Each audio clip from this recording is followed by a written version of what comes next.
So we have a function here, this rational function. We want to talk about two things. First, we want to talk about where the function is discontinuous. And second, we want to come up with a new function that kind of fills in that discontinuity. Right? So the discontinuity question, anytime you have a function and it has a variable in the denominator, you always have to be concerned, is there a value of x that's going to make that denominator 0? Because that's going to be a point where the function is undefined and where it'll therefore potentially be discontinuous.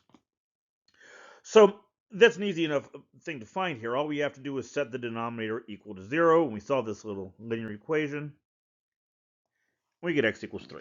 Right? So that's the point where the function is discontinuous. Okay, so what does that really tell us? Well, let's say we take this function, f of x equals x squared minus 4x plus 3 over x minus 3.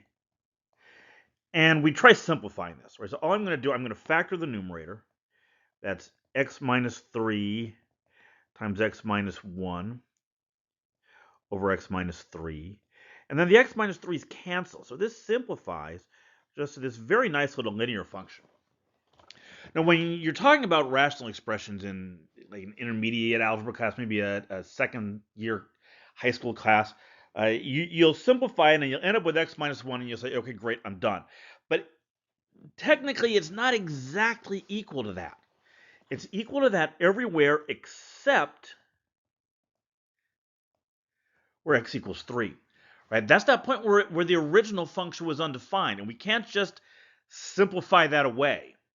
Right? So what does this tell us? Now, visually, if I were to try to graph this, I would start by graphing the line y equals x minus 1, and that's great. But what about x equals 3? Right? The function isn't defined at that point. So at that point, there's actually a little hole drilled out of the function. Okay, so what does this tell us in terms of answering the second part of the question, where we're looking to come up with this piecewise defined function?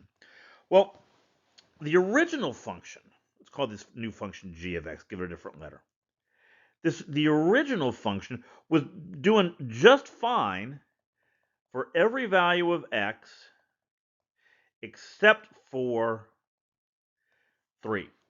So the question is, what are we going to do when x equals 3? How are we going to fill in that gap? Well, what I need to know to answer that is just, what's this y value here? Right? We can get this y value by taking 3 and putting it into our simplified version. So if I put 3 into here, I get y equals 3 minus 1. That's 2. And that's the point, the value, that I need to put down here to fill in that gap. And there's our piecewise defined function.